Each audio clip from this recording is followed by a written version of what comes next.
Hari kita belajar, kita baca dari pertama Kolose 3 ayat 14, kemudian Efesus 4 ayat 2 sampai 3, dan Yohanes 13 ayat 34 sampai 35. Yang pertama kita baca Kolose pasal 3 ayat 14.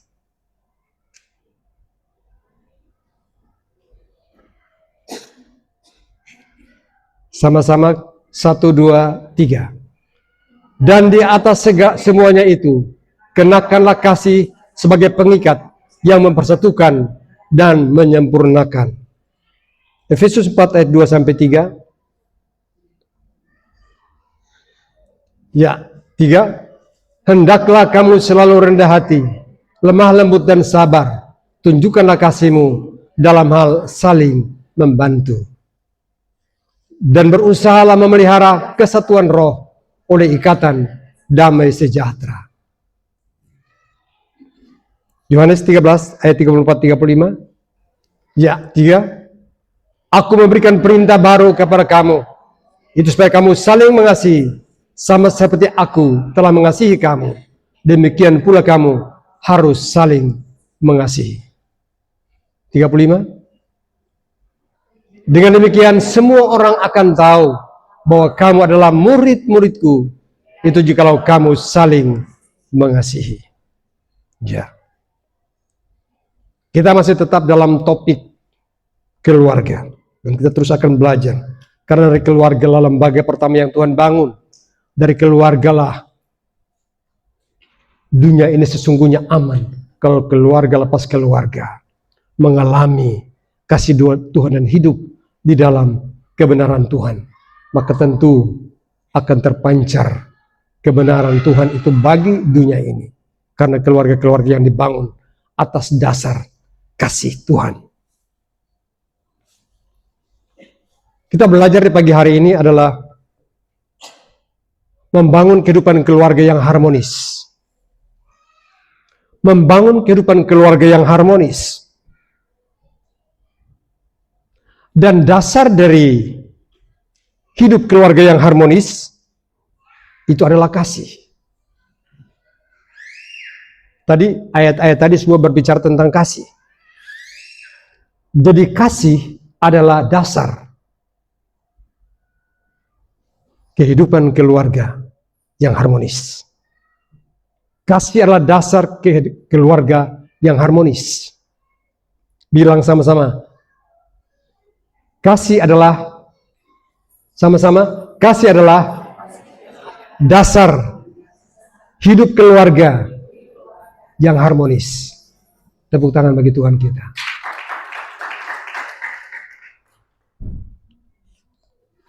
Semua orang itu senang dan suka untuk harmonis. Amin. Harmonis dalam keluarga, suami istri, orang tua, anak-anak. Rindu untuk selalu harmonis, dan memang itu kerinduan kita semuanya. Harmonis itu artinya seia, sekata. Harmonis itu artinya selaras, serasi, selaras dan serasi. Jadi harmonis artinya setiap individu dalam keluarga bersatu, bekerja sama, hidup berdampingan dengan damai, tanpa ada konflik yang merusak. Damai, sukacita, kasih mesra terbangun dalam keluarga. Kenapa? Harmonis. Luar biasa kekasih Tuhan. Kalau keluarga dibangun atas dasar kasih, maka keharmonisan pasti tercipta. Amin. Pasti terbangun. Pasti menjadi kenyataan, bukan mimpi. Bukan kerinduan yang hanya begitu saja, tapi pasti menjadi kenyataan yang dinikmati.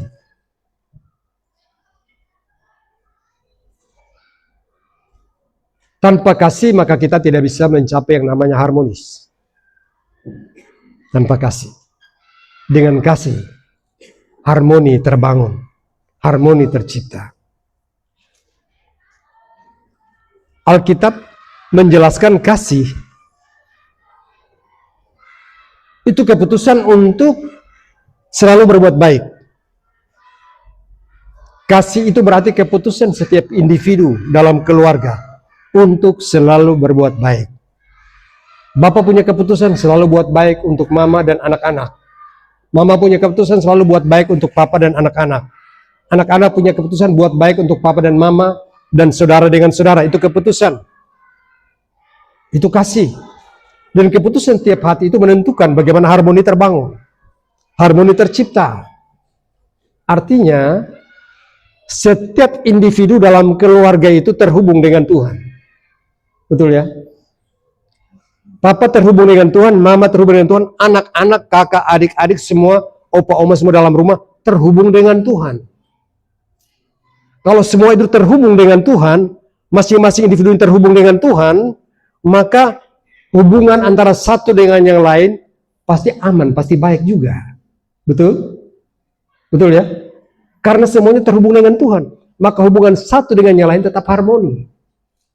Wah, luar biasa kasih mesra.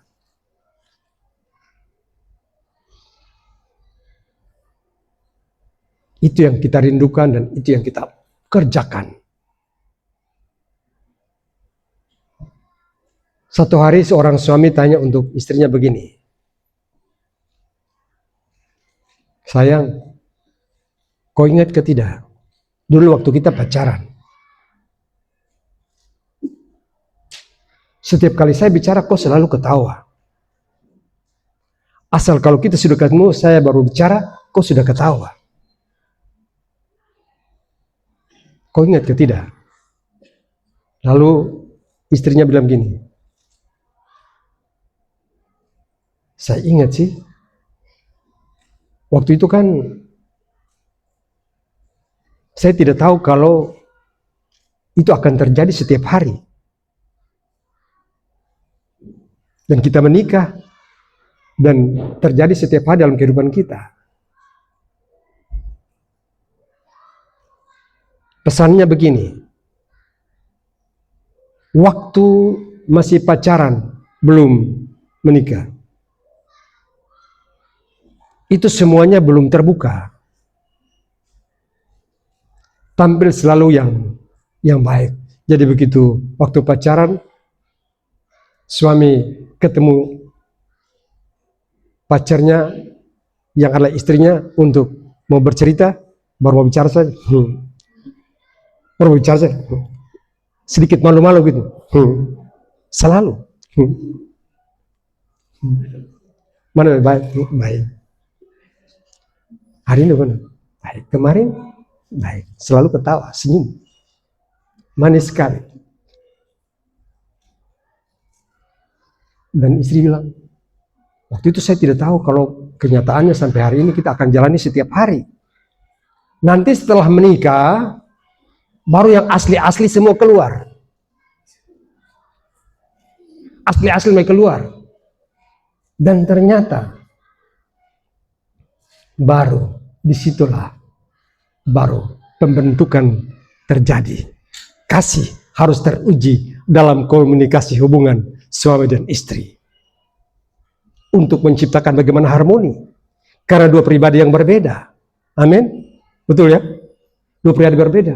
Dulu waktu pacaran selalu yang bagus-bagus. Ketemu ketawa, makan sama-sama, cerita yang bagus-bagus semua. Nanti sudah menikah baru. Ya, tahunya dia pengakuan begini. Tidak bisa pisah. Ini sudah dipersatukan dalam pernikahan kudus. Amin. Aduh, tahunya dia ngorok bikin. Itu istri bilang, aduh tahunya dia ngorok, saya tidak bisa tidur. Dia pengorok saja, aduh satu ruangan ini pecah. Tapi ya itu harus dibangun sama-sama. Harus saling mengerti, saling memahami. Dibangun dalam kebersamaan untuk apa? Untuk harmoni. Amin. Untuk harmoni.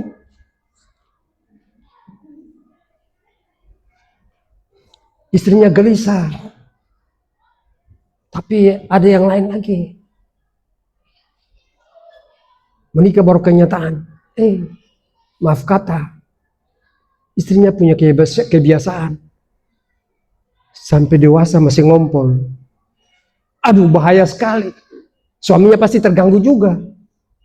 Aduh, saya tidak tahu kalau sudah tua tapi masih ngompol.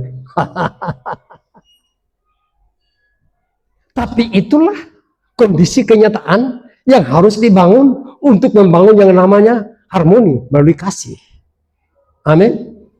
Ya. Suka tidak suka, mau tidak mau, seia sehat, seia sekata, sehati sepikir, sejiwa seroh, dibangun dalam kasih.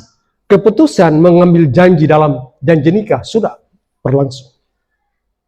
Dan fakta kenyataan hidup harus dijalani.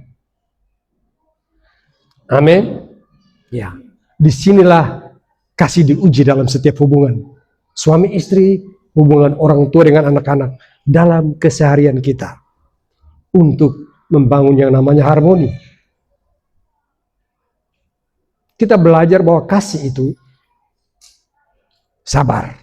Amin. Kasih itu sabar. Bilang sama-sama, kasih itu sabar. Ya.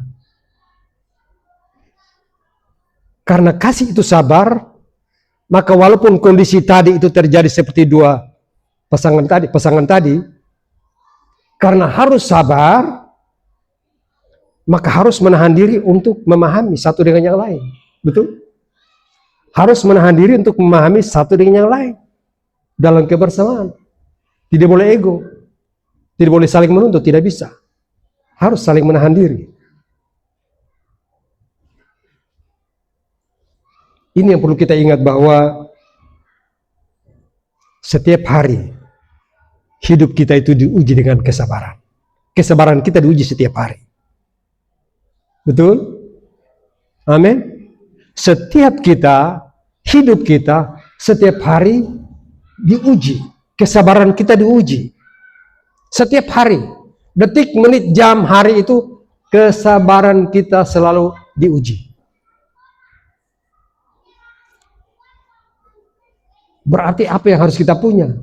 Yang harus kita punya, belajar miliki kepekaan supaya jangan sampai waktu ujian kesabaran datang, kita jatuh. Amin. Ujian kesabaran datang, itu setiap hari di rumah kita masing-masing, setiap hari ujian kesabaran datang. Ujian kesabaran setiap hari datang untuk setiap kita. Tidak bisa tidak, pasti ada setiap hari. Piring jatuh, pecahlah. Yang tidak sabar, "Hoi, siapa yang bikin itu?" Kata-kata semacam-macam sudah bisa keluar. Itu siapa lagi yang banting pintu? Mata di mana? Dan segala macam. Nah, itu setiap hari diuji. Kita diuji setiap hari, kasih kita diuji setiap hari. Amin. Ya. Dari hal kecil selalu bisa muncul ujian kesabaran kehidupan kita untuk membangun hidup yang harmoni. Luar biasa. Beda dengan orang yang tidak mengendalikan diri. Kalau tidak mengendalikan diri, maka pasti tidak bisa sabar. Tapi kalau orang yang mengendalikan diri pasti dia bisa sabar. Bilang sama-sama, mengendalikan diri. Pasti bisa sabar. Orang sabar itu mengendalikan diri. Tapi orang yang tidak sabar, sulit mengendalikan diri. Tetapi mau dan tidak mau kita harus belajar bahwa untuk sabar harus kendalikan diri. Jangan cepat emosi. Jangan cepat terpancing. Amin. Jangan terganggu. Karena kasih harus kita lakukan. Kasih harus kita bangun. Maka tidak bisa tidak. Harus kendalikan diri. Amin. Terus kira-kira bilang, sama-sama kita terkendali. Sama-sama kita terkendali. Berikan tepuk tangan bagi Tuhan kita. Artinya apa? Mulai dari sekarang, waktu pulang, masing-masing perhatikan satu yang lain, siapa yang tidak terkendali. Waktu hal kecil saja mulai muncul, sapi yang tidak terkendali gampang meledak. Gampang meledak. Kita mulai perhatikan. Hari itu sudah tos di hari Minggu, katanya semua terkendali aman. Kenapa hari ini suara besar? Kenapa hari ini banting ini? Kenapa hari ini tuh meja besar? Halo? Kenapa hari pak? Yang lebih parah lagi yang di luar sana bilang, yang di luar sana, yang di luar bukan di sini. Yang di luar sana bilang begini, kalau sepupu babi ini muncul ini, ini bahaya ini. Bahasa sehari-hari, kalau sepupu binatang ini muncul ini, hati-hati di situ. Halo? Coba dari hal kecil saja dia punya babi bisa muncul. Dari mana babinya? Nah itu tidak tahu dari mana itu. Halo? Berikan tepuk tangan bagi Tuhan kita. Jadi kasih itu mengajarkan kita untuk mengendalikan diri sehingga tetap sabar. Tetap sabar.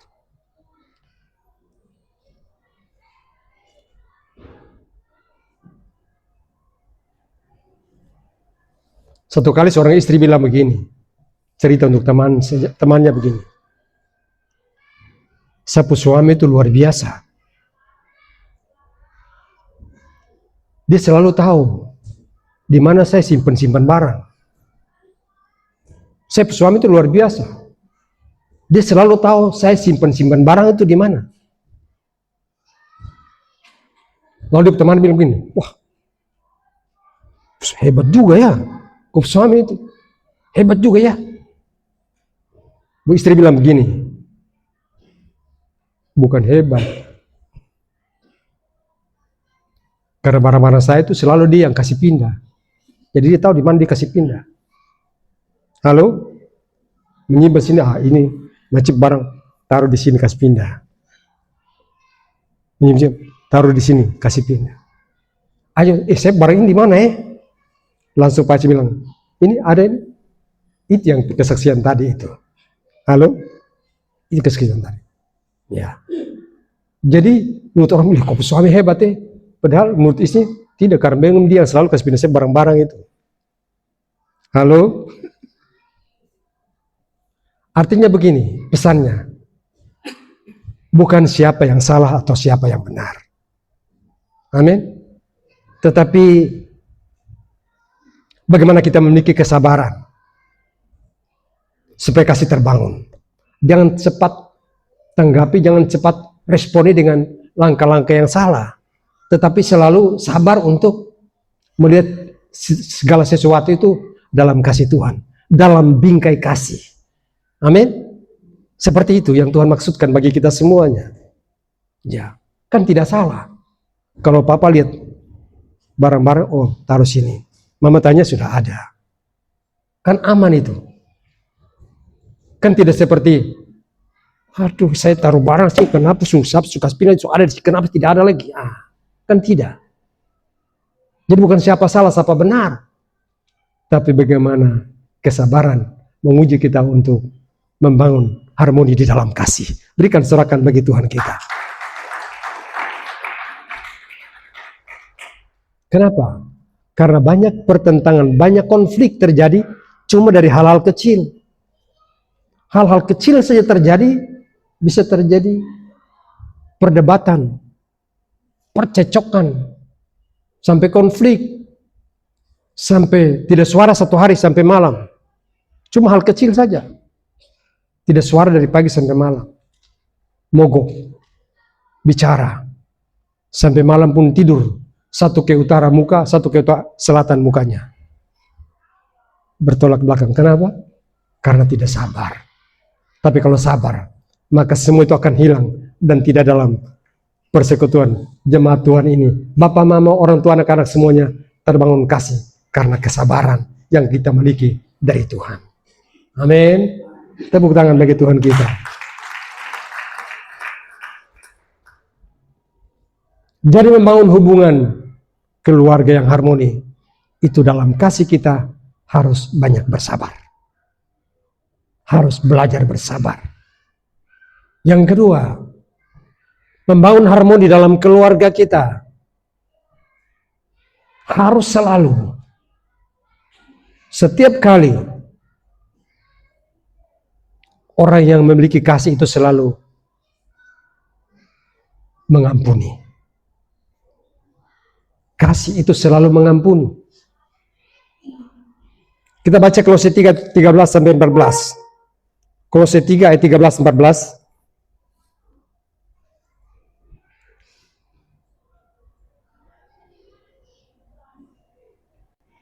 Ayat 13 14.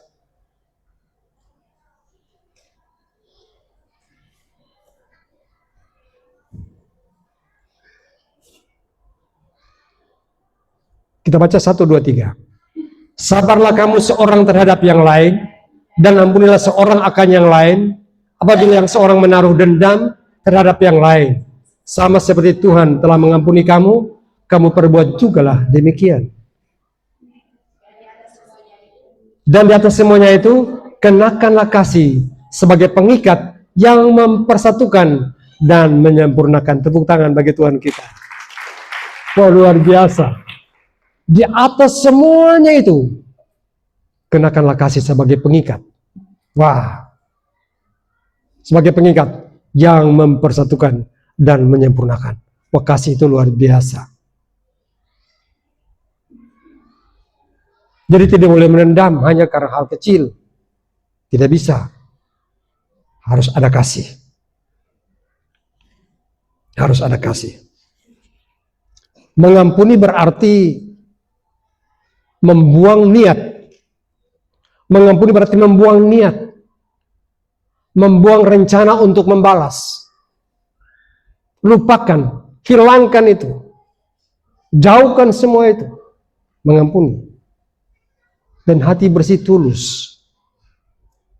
Tidak mengingat-ingat akan kesalahan itu. Tangkap ini? Tangkap? Mengampuni berarti membuang rencana untuk membalas kesalahan. Membalas kejahatan. Tidak. Kejahatan dibalas dengan kebaikan. Amin? Iya. Karena setiap keluarga memang harus membangun hubungan dalam kasih. Tidak boleh saling melukai. Bilang kiri kanan, jangan saling melukai. Saling melukai. Papa dengan mama dulu berbeda tapi sekarang satu.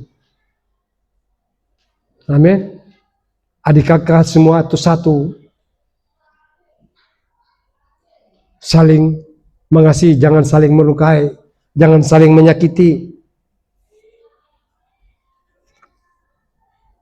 Jangan saling simpan amarah, jangan.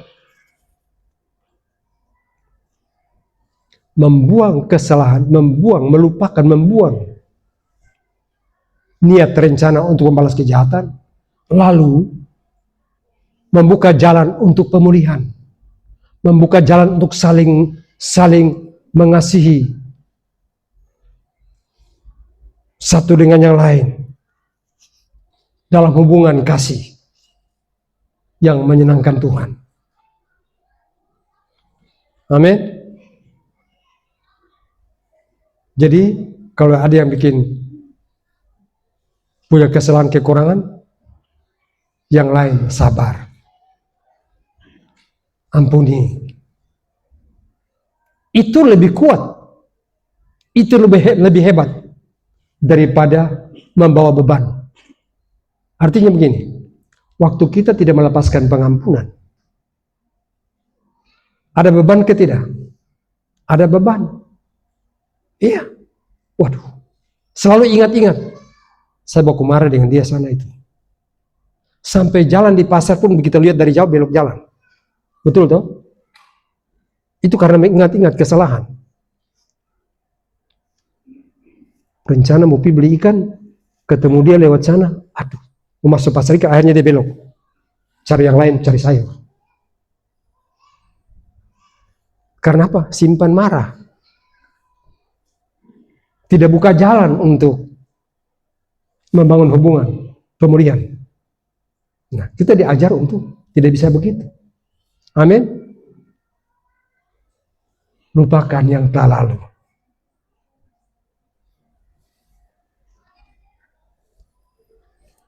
Satu kali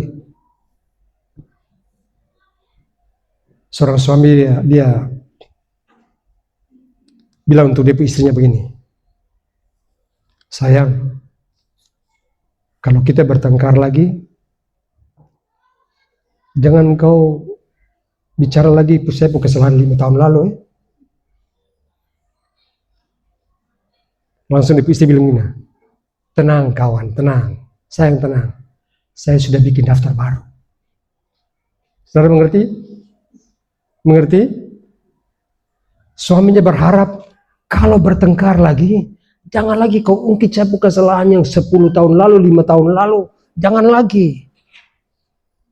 Tapi istri balasnya begini, tenang sayang,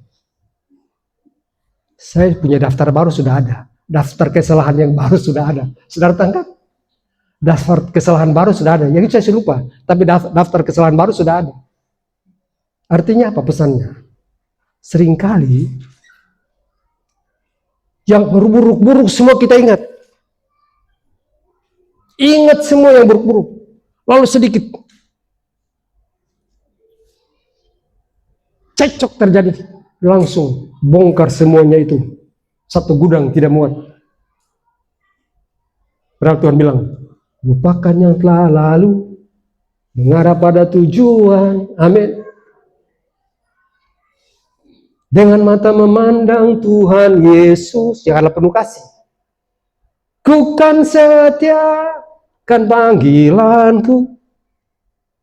Ya. Pesannya kalau sudah berkelahi, jangan lagi bicara yang lalu-lalu lah. Sudah perjanjian, sudah sumpah dan janji nikah sudah ada di altar kudus.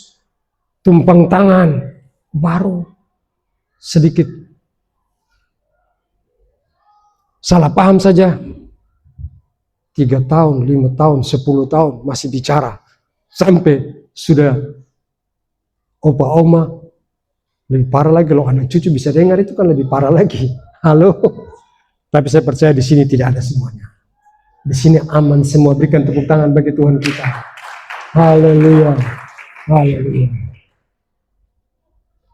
Haleluya. Luar biasa. Ya. Banyak keluarga tidak harmonis. Kenapa? Suka simpan luka-luka lama. Luka lama suka simpan. Begitu korek luka lagi. Hanya korek terus, korek terus, korek terus. Ya sakit terus lah. Kapan sembuhnya? Karena suka korek-korek. Saya kasih bahasa Indonesia sehari suka korek-korek. Maka ya luka terus. Tidak sembuh-sembuh. Tapi kalau tidak korek kan aman itu. Lama-lama oh kering. Bagus, bagus, bagus. Amin. Tepuk tangan bagi Tuhan kita.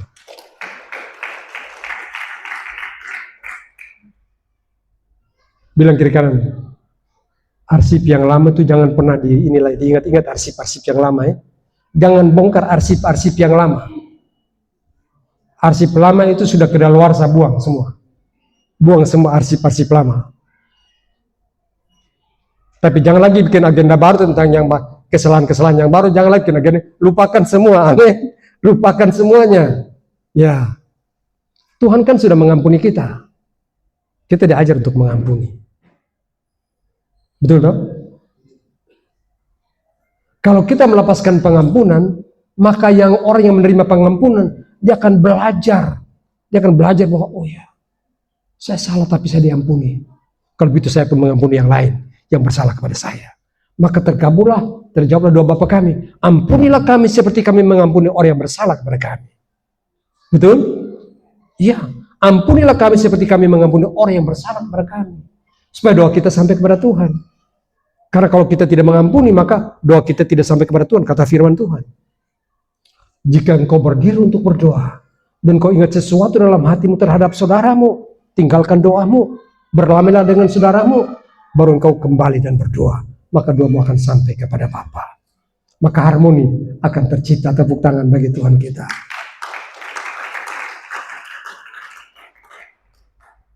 Yang ketiga, yang terakhir, untuk membangun keluarga yang harmoni di dalam kasih.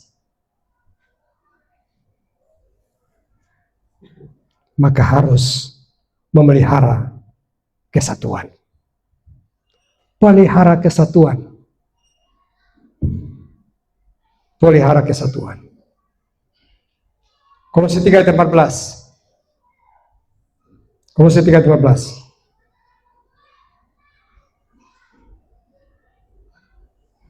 Firman Tuhan berkata, dan di atas semuanya itu, kenakanlah kasih sebagai pengikat yang mempersatukan dan menyempurnakan. Yang mempersatukan dan menyempurnakan.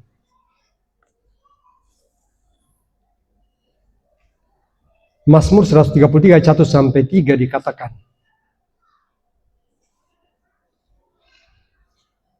Mazmur 133, kalau kita rukun, sungguh alangkah baiknya, sama-sama 3. Sungguh alangkah baiknya dan indahnya apabila saudara-saudara diam bersama dengan rukun. Seperti minyak yang baik di atas kepala, meleleh ke janggut, yang meleleh ke janggut Harun, dan ke leher jubahnya. Seperti embun gunung Hermon, yang turun ke atas gunung-gunung Sion. Sebab kesanalah Tuhan memerintahkan berkat, kehidupan, untuk selama-lamanya. Hidup rukun.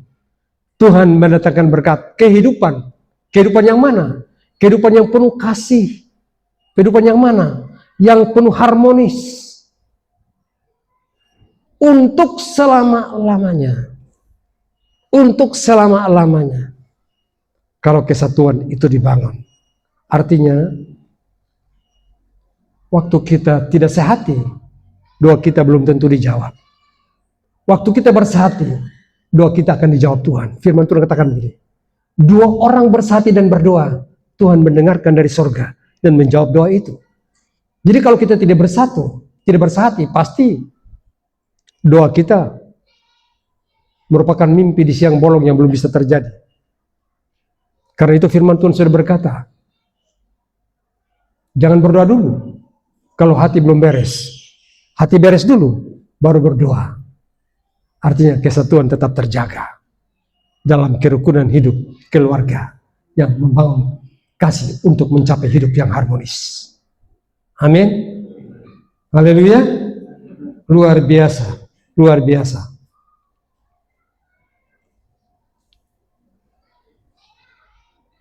Anak kecil dia berdoa untuk ibu papa mama begini.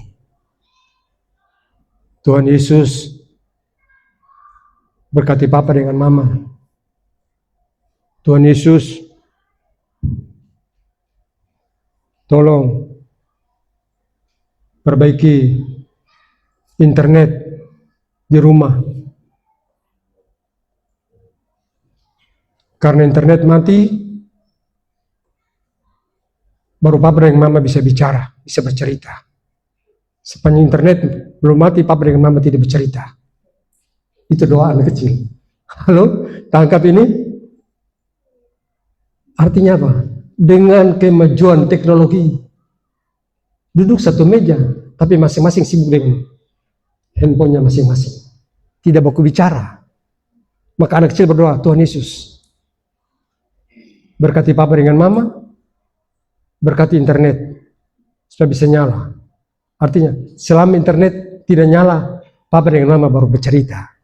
Waktu internet mati, papa dengan mama baru bercerita. Tapi begitu menyala lagi, masing-masing kembali ke handphone masing-masing. Tepuk tangan bagi Tuhan kita, haleluya. Yang pasti di sini tidak ada. Betul toh? Yang pasti di sini tidak ada. Di sini aman semua. Cerita, kasih mesra, tegur sapa, adik dengan kakak, orang tua dengan anak-anak, papa dengan mama. Jadi suasana rumah beda, harmonis, ramai, ceria, sukacita, damai sejahtera. Kenapa? Semuanya mantap. Tadi semua terhubung dengan Tuhan, maka sama-sama pun terhubung bagus. Tidak seperti doa anak kecil tadi. Tapi anak kecil tadi doa juga bagus. Luar biasa. Haleluya. Luar biasa. Mari kita belajar untuk setiap kita membangun kesatuan hati. Orang tua dengan anak-anak, suami istri, saudara dengan saudara, selalu bersatu. itu kekuatan. Bilang sama-sama, kesatuan itu kekuatan. Ya. Dan kekuatan itu terbangun dalam keluarga, akan terpancar kekuatan itu, sinar itu keluar dalam setiap jalan hidup kita. Tetangga, teman bergaul, teman sekolah, siapa saja, teman kerja, siapa saja, itu akan terpancar kasih yang membangun kehidupan harmoni dalam setiap keluarga. Amin, saudaraku. Luar biasa. Jadi kita belajar hari ini, keluarga yang harmonis dibangun. Sabar ketika ada perbedaan. Sabar ketika ada perbedaan. Mau mengampuni ketika ada terluka. Menjaga kesatuan karena Kristus lebih dulu telah mengampuni kita dari segala kesalahan kita. Amin. Kenakanlah kasih sebagai pengikat yang mempersatukan dan menyempurnakan. Tuhan Yesus berkati kita semua.